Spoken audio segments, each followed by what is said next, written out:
Good morning, good evening, good afternoon to anyone who's watching this video. Hello. First of all, I want to say something before I even go for the main topic. One of them being that I do not have any special certifications. I am not a registered consultant under IRCC. I'm just a regular guy who applied for RNIP, for the PR through this RNIP program, and there was a lot of research. I had to do a lot of research. I had to read all the papers, and then there was some online pages also. And there's a lot of reading that I had to do to make sure that I was organizing the documents properly, and while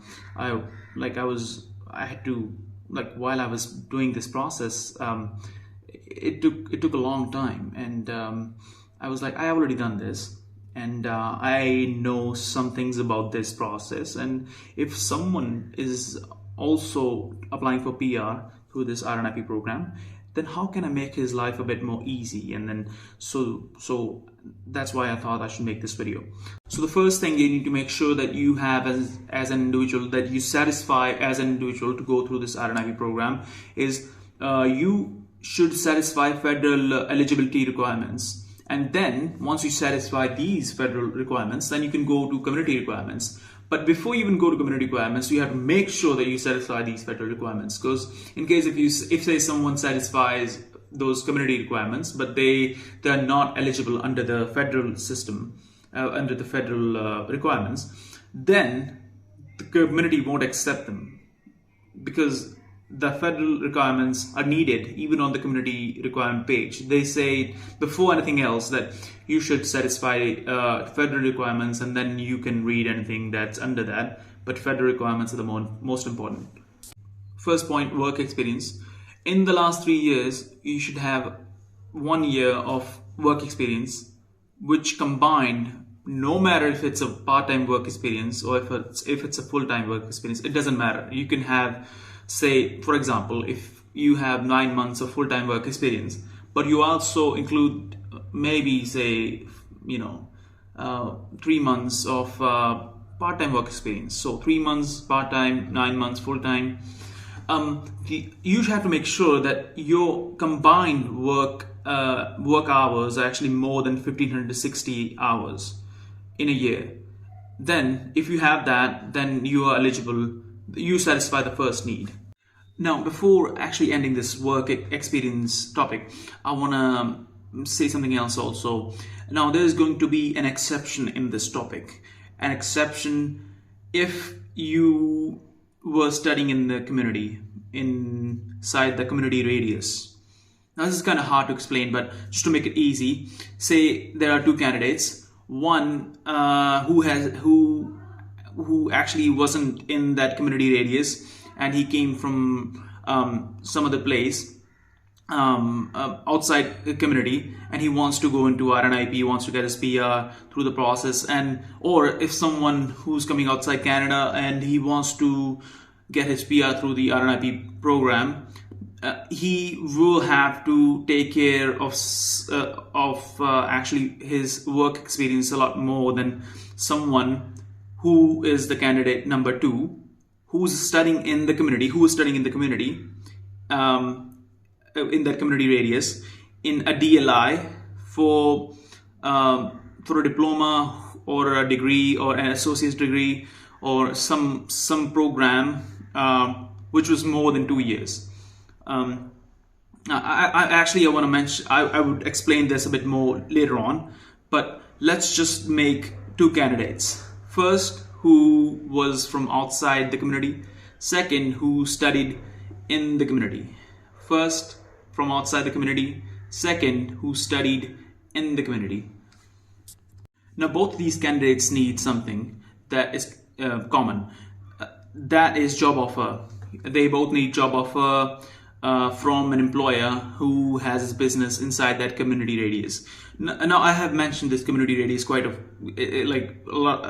lot of times, but this is actually I'm gonna explain this with an example. For instance, Vernon have this radius which contains some small towns around it, and if you have an employer who has his business, who's running his business inside this radius in these small towns, then you're good to go. That means your job offer is good. The other thing, you have to make sure that your job offer is no end date. Like, your job offer needs to have no end date on it. And there's another thing, it should be non-seasonal. For instance, for example, in case if you're doing snow shoveling, or if you're a landscaper, these are both seasonal jobs. You cannot shovel snow in June, and you cannot do landscaping in winter. I don't know if you can, but I don't know. But yeah, it shouldn't be seasonal. Now, there's one more thing you should keep an eye on while you're getting that job offer from the employer.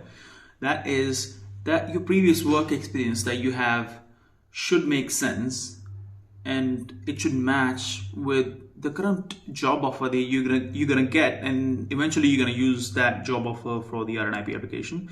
That both of these things, job offer and the work experience, like these two things should make some sense. Like, it should be logical.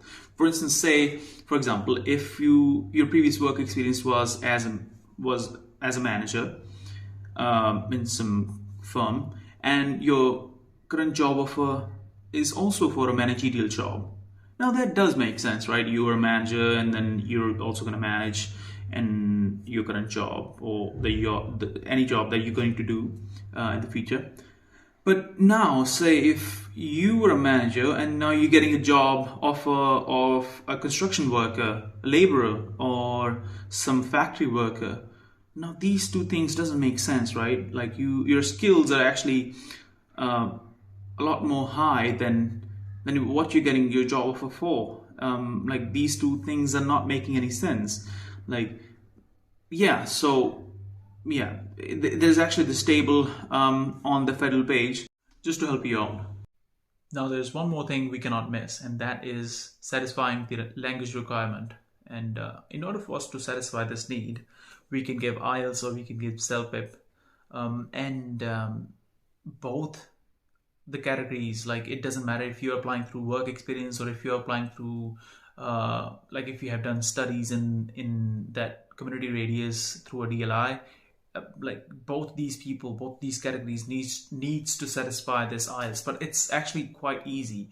It's not that hard, because I think if you have a managerial job, NOCO, or if you have a university degree job, like for instance lawyer, doctor, or engineer, which I'm pretty sure most of us are not, but if you are one of those, you need to get a CLB 6, and in case if you have a NOC B job, then you need CLB 5, and in case if you have a NOC C or NOC D job, then you need CLB 4. Piece of cake.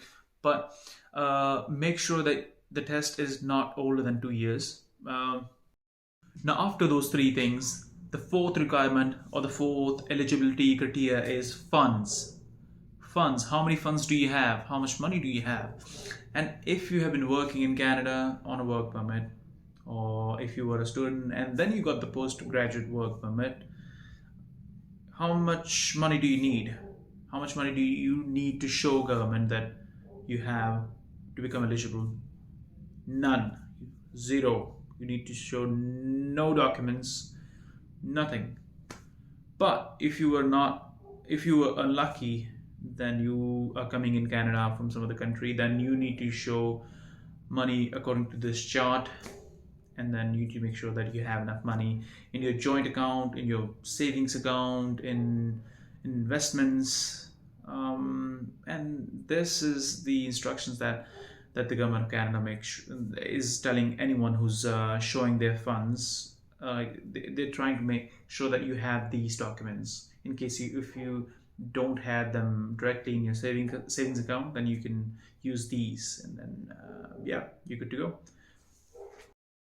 Now, after you have satisfied the work experience needs, you have gotten a good job offer, you have gained great CLB points, and you satisfy that federal requirement, and after showing that you have enough money, whether you need it or not, after satisfying that fund needs, there's one more thing that you can do, and that is making sure that you have done your biometrics, and biometrics could be done in Canada, or you could do them outside Canada also. In case if you're doing them inside Canada, you will need a BIL that you will get once you have submitted your application, and then they will give you a document that you need to uh, go to a like a it's like a BC. Okay, let me see. I've actually written. It's a biometric collection service point. You can search it on Canadian website, or you can search them on Google, and then they will show you all the locations in Canada. You can go on these locations, show that BIL document, and then they will do your biometrics. And it's the fees is not that high. I think the last time went there was it was $100 or something, but I don't remember exactly. But this is just my this is what just I'm assuming. I'm just making a guess.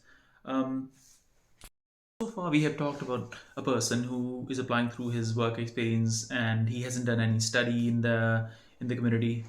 He's applying through work experience. That is something that he needs the most, and then after that, job offer he needs, and the third thing he will need is the language documents. The fourth, funds. Probably not a lot, but still the requirement is there. And now let's talk about those lucky guys who have done their studies in a DLI in the community, and actually they don't even need the work experience. They don't need any work experience. All they need is just a job offer. The language, they need to satisfy that language requirement. The third thing, the funds, they won't need any funds. But now, if we talk about the fourth thing, which would be the most important thing for that person, it's the study. He needs to have a study that is more or equal to 2 years. And that study could be anything. It could be diploma, certificate, a trade certificate, it could be a degree, it could be associate degree, but it needs to be more than 2 years or 2 years. Yeah. Now there are another few exceptions in this exception for international students, and that being in case your diploma was done through distance learning, and then half of your courses were done through online distance learning, then you won't be eligible. Like in case if your diploma had 20 courses and you did 10 of those courses online, then you won't be eligible. At least that's what's written on the federal page. And the second, that in case if French or English language makes half of your course, in case 20 of the courses were in for French language, say in literature or some other study that is related to that French language, then you won't be eligible. Let's just summarize this whole thing, all the things that we have learned so far. Let's take this as an example, this Nivea cream. Let's assume that this person is applying through his work experience. He hasn't done any studies in the community. What would he need to apply for RNIP to make sure that he's taking the first step? He needs to have his work experience documents. Most important, yes. Then job offer, proper job offer. Third, he should have his language test done, and he should meet that CLB4, CLB5 or CLB6 needs. Third, he won't need any funds in case if he's in Canada, but if he is coming from outside Canada, then he would need some funds. And then fifth, biometrics. He can do the biometrics once he has applied for PR, and then he should make sure that he hasn't done any kind of bad activities, And now let's take this cream with the green cap as an example for a guy who has done his studies in the community. He was an international student, and he actually satisfied all those diploma needs, like more than 2 years, and then he has been in community for 16 months while he was doing the diploma, and his diploma is less than 18 months old. What would he needs? He needs all the education documents, proper education documents. All the scans should be perfect. because that is going to be the base of his eligibility criteria. That's like he doesn't need any work experience, so he should make sure that he has all those documents properly organized. Second thing, job offer, proper job offer, which is common between both the categories. Third, he needs the language documents, again common between those two categories. He needs job offer, he needs language documents, and he needs those study or education documents. Fourth, he won't need any funds. Fifth, biometrics, yes, again he can do them whenever he wants. So that's all. I mean, once you have satisfied, whether you're a category 1 person or a category 2 person, once you have satisfied these needs, then you will go on and you will have to satisfy you will have to actually you will have to satisfy community requirements. Now these community requirements vary between different communities. For example, in Vernon there is this system called VCRS, and the radius is like this, and in Thunder Bay or in some other Moose Jaw, I think it's in Saskatchewan, they have this radius, and they have different requirements. So each community have different requirements. So we would have to do a bit more research on that. But once you have satisfied these federal eligibility requirements, then you can go on and then you can focus on those community requirements. I'm going to make another video that would be on community requirements. Thank you for watching.